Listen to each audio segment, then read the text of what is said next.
ভারত থেকে নেমে আসা পাহাড়ি ঢলে মুহূর্তেই সুনামগঞ্জের মধ্যনগর উপজেলার নিম্নাঞ্চল প্লাবিত হয়েছে। এতে করে সীমান্তের বাড়িঘর পানির নিচে তলিয়ে গেছে। পানিবন্দী হয়ে পড়েছে কয়েক হাজার মানুষ।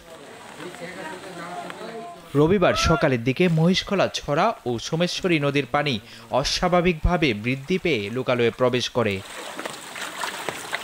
সীমান্তবর্তী গ্রামীণ অধিকাংশ রাস্তাঘাট, বিস্তীর্ণ এলাকার ফসলের মাঠ তলিয়ে গেছে। বাড়িঘরে ঢুকে পড়ছে পানি।